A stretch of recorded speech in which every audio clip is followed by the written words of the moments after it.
Assalamualaikum warahmatullahi wabarakatuh. Alhamdulillahirabbil alamin. Wassalatu wassalamu ala asyrafil anbiya'i wal mursalin wa ala alihi wa sahbihi ajma'in.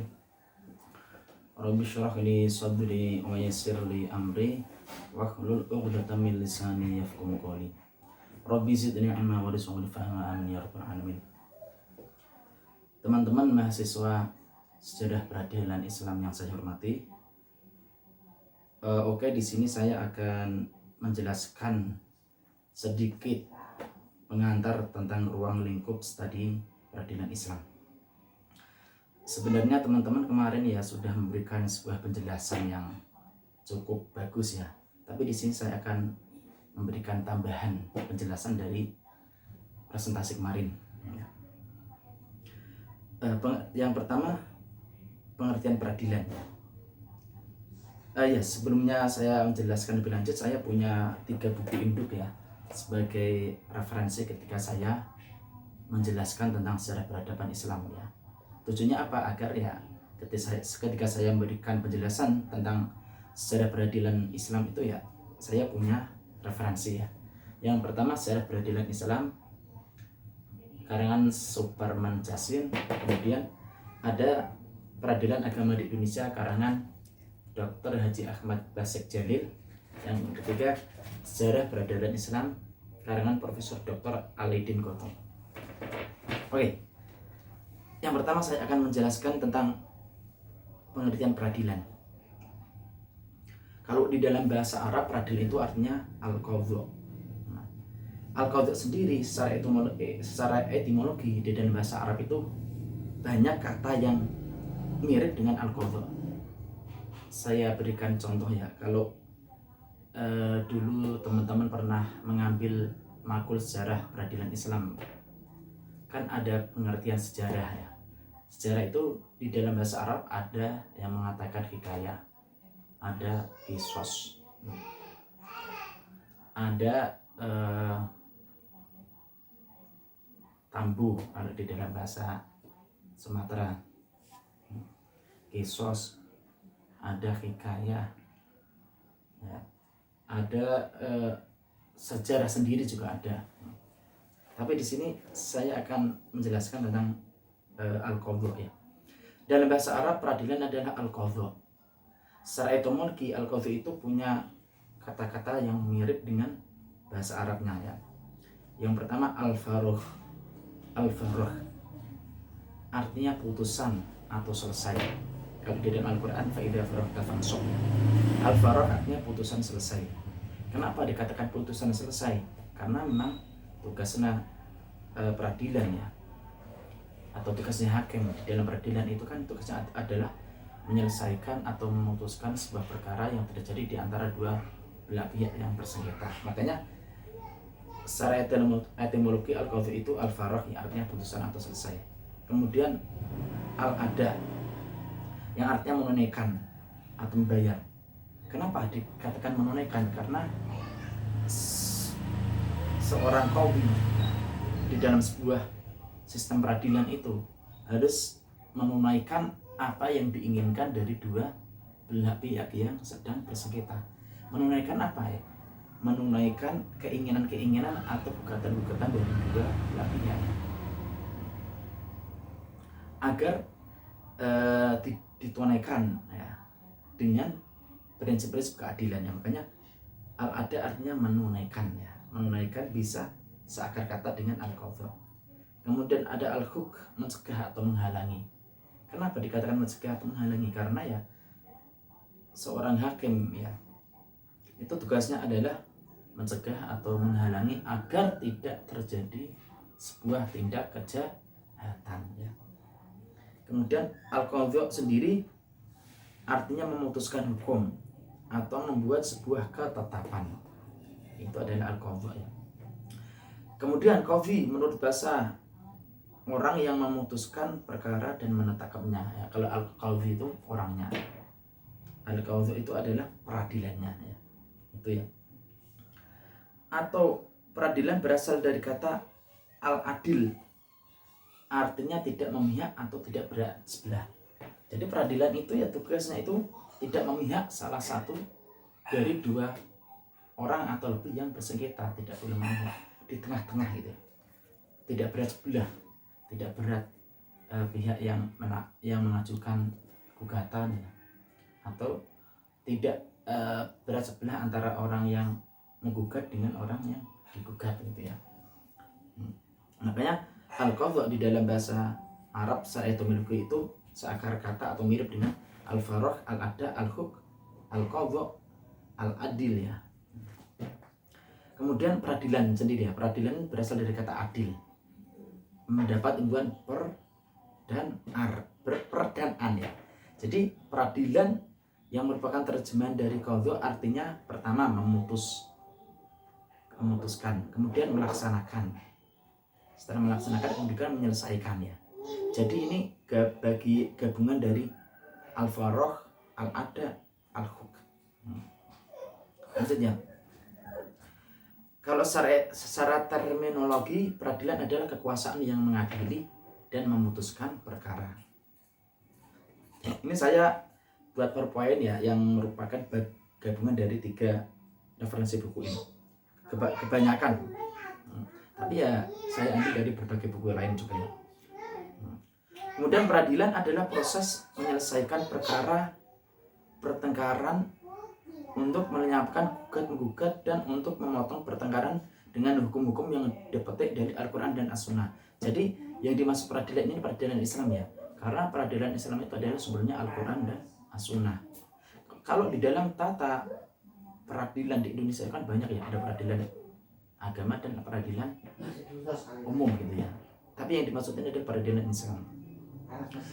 Peradilan adalah peraturan yang harus diikuti yang terbit dari penguasa yang mempunyai kekuasaan umum ya. Jadi semua peradilan yang muncul dari penguasa itu, semua peraturan yang muncul dari penguasa itu namanya peradilan. Tapi kalau peradilan Islam yang sumber hukum utamanya adalah Al-Quran dan As-Sunnah. Kemudian menurut Hasan Bisri ya, peradilan adalah kekuasaan negara dalam menerima, pertama menerima. Setelah menerima kemudian memeriksa. Setelah memeriksa kemudian mengadili. Setelah mengadili kemudian memutus. Setelah memutus kemudian menyelesaikan perkara. Tujuannya apa? Tujuannya adalah untuk menegakkan hukum dan keadilan.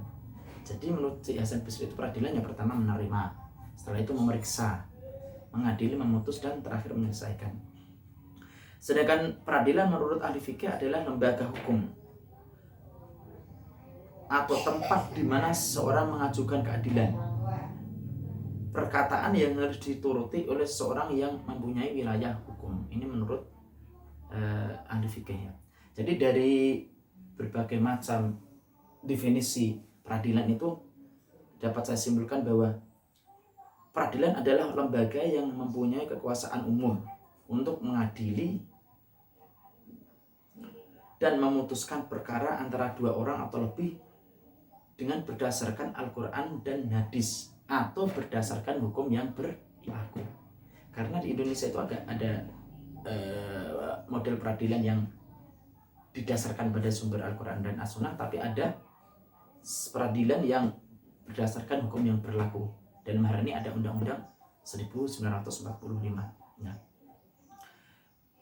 Kemudian kemarin ada yang mengatakan bahwa peradilan itu seakar kata dengan ifta atau fatwa. Nah, tapi antara fatwa dengan qadha sebagai putusan hukum itu ada perbedaan ya. Jadi, pertama, perbedaan fatwa dengan qadha sebagai putusan hukum. Yang pertama, kalau mufti yang bertugas membuat fatwa itu bisa menolak untuk memberikan fatwa. Tapi kalau qadha ya, sebagai sebuah putusan hakim itu tidak boleh menolak pemohon yang mengajukan keadilan. Meskipun dasar hukumnya belum ada, tapi tidak boleh menolaknya. Yang kedua, qadha itu didasarkan pada fakta di lapangan ya. Tapi kalau fatwa itu didasarkan pada ilmu gitu ya. Sebagai contoh ya, kalau orang berfatwa ya, ada orang yang pengen cerai ya, kalau bisa jangan cerai ya. Kenapa? Karena cerai itu perkara yang dibenci oleh Allah, jangan cerai ya. Tapi kalau qadhi enggak, karena didasarkan pada fakta. Faktanya apa? Karena salah satu sudah tidak bisa akur ya, atau laki-laki punya kesalahan yang banyak, istri juga punya kesalahan yang akhirnya seorang qadhi ya itu harus memutuskan ya sesuai dengan fakta. Karena fatwa ya jangan cerai gitu. Ketika membagi harta waris ya udah bagaimana baiknya gitu ya. Kalau qadhi kan enggak, harus sesuai dengan fakta yang ada di lapangan. Qadhi atau qadhi itu ya, qadhi itu hakimnya, orang yang mengadili, sedangkan qadhi itu peradilannya. Kemudian qadhi sebagai putusan hakim harus diikuti. Sifatnya memaksa ya, karena ada alat perlengkapan negara yang bertujuan untuk memaksa dari hasil putusan hakim. Sedangkan fatwa tidak harus diikuti dan tidak punya daya paksa ya. Kan banyak ya. Seperti contoh MUI pernah mengeluarkan haram merokok ya, tapi banyak juga ya masih merokok ya, karena tidak wajib diikuti dan tidak punya daya paksa. Kemudian fatwa boleh dibatalkan ya. Kan ada dulu Imam Syafi'i ada qaul jadid, ada qaul qadim, ada qaul jadid ya. Sedangkan qadhi tidak bisa dibatalkan kecuali di tingkat yang lebih tinggi ya. Jadi pengadilan agama tingkat pertama atau kabupaten bisa dibatalkan, tingkat provinsi atau wilayah, tingkat provinsi bisa dibatalkan di Mahkamah Agung gitu ya. Kemudian ruang lingkup hukum Islam ya. Ruang lingkup hukum Islam itu sebenarnya secara tegas itu tidak membedakan antara wilayah hukum privat dan hukum publik. Kalau di hukum positif ya, hukum barat itu kan ada hukum perdata dan hukum pidana. Kalau Islam itu sebenarnya tidak membedakan secara spesifik ya. Kenapa? Karena di dalam hukum privat itu terdapat segi-segi hukum publik. Di dalam hukum publik juga terdapat segi-segi hukum privat ya. Jadi hukum Islam secara garis besar dapat diklasifikasikan menjadi dua kelompok besar. Pertama, hablum minallah ya, atau hukum ibadah ya, hubungan manusia dengan Allah ya. Hukum yang mengatur hubungan manusia dengan Allah, dengan Tuhannya itu ada apa? Ada berapa ya? Ya banyak ya. Ada tentang iman, tentang sholat, tentang zakat, tentang puasa, tentang haji. Meskipun ini hablum minallah, tapi di dalamnya ada segi-segi hukum publiknya. Ini hukum privat ya kayak gitu ya. Tapi di dalamnya ada segi-segi ya hablum minannasnya. Meskipun zakat itu bukan dengan Allah, tapi kan zakat itu interaksi sosial ya, manusia dengan manusia yang lainnya. Ada apa ya, unsur-unsur hablum minannasnya ya. Makanya antara di dalam hukum Islam itu antara hukum privat dan hukum publik itu tidak dibedakan secara spesifik ya, atau secara tegas ya. Kemudian hablum minannas atau di dalam ilmu fikih sering disebut fikih muamalah ya, hukum muamalah adalah hukum yang mengatur kemasyarakatan, yaitu hukum yang mengatur hubungan manusia dengan sesama manusia ya. Ada muamalah, ada munakahat, ada ukubah atau jinayah ya. Kemudian dalam konteks ini muamalah mencakup beberapa bidang ya, banyak sekali ya. Di antaranya ada munakahat, ada wirasah, muamalah dan arti khusus, ada jinayah atau ukubah, ada ahkamus sultaniyah atau khilafah atau sistem tata negara, ada siyar, ada mukhasamat ya. Itu menurut M. Rashidi. Dan menurut Abdul Wahab Khulaf ya, ada hukum ahwalus syakhsiyah, hukum-hukum masalah personal keluarga. Ada al-ahkamul madaniyah, hukum-hukum perdata. Ada al-ahkamul jinayah, ada hukum-hukum pidana. Ada ahkamul murafaat, ada hukum-hukum acara peradilan. Ada ahkamul dusturiyah, hukum-hukum perundang-undangan. Ada al-ahkamul dualiyah, hukum-hukum tentang kenegaraan. Ada al-ahkamul iktisadiyah wal amaliyah, hukum-hukum ekonomi dan harta. Jadi ini sama-sama membagi 7 ya, 7 hukum, tapi apa ya, istilahnya yang beda ya. Nanti ini bisa saya share ya. Kemudian Hukum Islam jika disistematisasikan seperti dalam tata ruang hukum Indonesia akan tergolong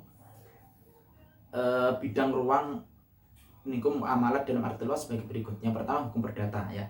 Hukum perdata itu apa ya? Banyak ya. Ada munakahat ya, mengatur segala sesuatu yang berhubungan dengan perkawinan dan perceraian ya. Ini banyak sekali ya, serta segala akibat hukumnya. Yang kedua ada hukum publik ya. Hukum publik Islam meliputi jinayah. Jinayah itu apa? Yang mengatur aturan-aturan mengenai perbuatan-perbuatan yang diancam dengan hukuman baik jarimah hudud atau pidana berat maupun dalam jarimah ta'zir atau pidana ringan. Ya. Yang dimaksud dengan jarimah adalah tindak pidana. Jarimah hudud adalah perbuatan pidana yang telah ditentukan dan bentuk dan batas hukumnya dalam Al-Quran dan As-Sunnah. Itu hudud sudah ditentukan dalam Al-Quran dan As-Sunnah. Sedangkan jarimah ta'zir perbuatan tindak pidana yang bentuk dan ancaman hukumnya ditentukan oleh penguasa sebagai pelajaran bagi pelakunya. Ini perbedaannya ya. Jadi gini ya, antara peradilan Islam di Indonesia dengan peradilan Islam di Timur Tengah itu beda. Antara peradilan Islam di Indonesia dengan peradilan Islam di Malaysia itu beda. Kalau peradilan Islam di Indonesia yang sering kita sebut dengan istilah peradilan agama itu adalah peradilan limitatif. Kenapa disebut peradilan limitatif? Karena memang tidak semuanya hukum-hukum Islam yang mengatur hubungan manusia dengan manusia, hubungan manusia dengan Tuhan itu diterapkan di Indonesia. Makanya limitatif, gak semuanya ya. Dipilih ya. Ya, nanti kita bisa bahas ke materi yang selanjutnya ya. Ya contohnya khusus zakat, cerai, waris ya. Jadi Indonesia itu lebih identik hukum Islamnya adalah hukum perdata ya, bukan pidana itu. Nah, kemudian hukum publik tadi ada jinayah ya, mengatur tentang perbuatan-perbuatan yang diancam dengan hukuman. Kemudian ada al-ahkamus sultaniyah ya, membicarakan permasalahan yang berhubungan dengan kepala negara, pemerintahan, hak pemerintah pusat dan daerah, tentang pajak dan sebagainya. Kemudian ada siyar, mengatur urusan perang dan damai, tata hubungan dengan pemeluk agama lain dan negara lain. Kemudian ada mukhasamat, mengatur soal peradilan, kehakiman dan hukum acara. Sebenarnya banyak sekali ya ketika kita membahas tentang hukum-hukum perdata dan publik di dalam tradisinya hukum Islam. Tapi saya akan memberikan penjelasan yang singkat aja ya.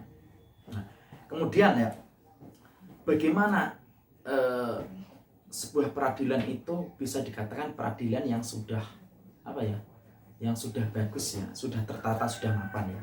Jadi peradilan itu harus menyangkut rukun-rukun atau unsur-unsurnya ya. Pertama, rukun-rukun atau unsur peradilan dalam Islam itu pertama ada hakim atau qadhi ya. Kalau bahasa Indonesia hakim, kalau bahasa Arab qadhi ya. Apa yang dimaksud qadhi? Nah, qadhi atau hakim adalah orang yang diangkat oleh penguasa untuk menyelesaikan suatu perkara secara adil ya orangnya. Kemudian dua, hukum adalah putusan hakim yang ditetapkan untuk menyelesaikan suatu perkara ya. Kemudian ada mahkum bih adalah sesuatu yang diharuskan oleh hakim agar dipenuhi atau dilaksanakan oleh tergugat ya. Kemudian ada mahkum alaih atau terhukum ya. Mahkum alaih atau terhukum adalah hukum yang dijatuhi hukuman. Orang yang dijatuhi hukuman dan diminta untuk memenuhi sesuatu tuntutan yang dihadapkan kepadanya ya. Kemudian ada mahkum lahu atau pemenang perkara orang yang menggugat suatu hak. Yang keenam ada sumber hukum. Sumber hukum itu adalah pedoman bagi hakim di dalam memutuskan sebuah perkara ya. Kalau dalam tradisi hukum Islam ya Al-Quran dan As-Sunnah. Tapi kalau di dalam tradisinya peradilan umum di Indonesia ada undang-undang hukum pidana. Kemudian syarat menjadi hakim ya. Yang pertama, laki-laki yang merdeka. Jadi budak nggak boleh menjadi hukum. Kemudian berakal dan mempunyai kecerdasan. Ini nggak usah saya jelasin ya. Ketiga, beragama Islam. Ini khusus peradilan agama. Kalau peradilan umumnya nggak harus Islam. Kemudian nomor 4, adil. Nomor 5, mengetahui segala pokok hakim dan cabang-cabangnya. Nomor 6, mendengar, melihat, dan tidak bisu. Nah, ini yang harus dimiliki oleh seorang hakim. Yang terakhir fungsi peradilan Islam. Pertama, mendamaikan kedua belah pihak yang bersengketa. Ini tujuannya, mendamaikan kedua belah pihak yang bersengketa. Kemudian fungsi peradilan Islam yang kedua, menetapkan sanksi, nah, dan menerapkan kepada para pelaku perbuatan yang melanggar hukum. Ketiga, tercipta amar ma'ruf nahi mungkar. Keempat, dapat melindungi jiwa, harta, dan kehormatan masyarakat. Yang nomor 5, menciptakan kemasyarakatan umat dengan tetap tegak berdirinya hukum Islamnya. Jadi fungsi peradilan Islamnya. Jadi mungkin itu yang bisa saya sampaikan. Kurang lebihnya saya minta maaf. Maaf sekali tidak bisa memberikan penjelasan yang lebih lengkap ya, karena memang kalau tidak bisa diskusi secara langsung itu agak susah ya. Tapi intinya peradilan agama di Indonesia itu peradilan agama yang limitatif, karena memang tidak semua hukum yang ada di dalam hukum Islam itu diterapkan di Indonesia. Jadi hukum peradilan agama di Indonesia itu lebih identik dengan peradilan perdata yang limitatif ya. Mungkin cukup sekian yang bisa saya sampaikan, kurang lebihnya saya minta maaf. Semoga yang saya sampaikan bermanfaat. Wallahul muwaffiq ila aqwamit thoriq. Wassalamualaikum warahmatullahi wabarakatuh.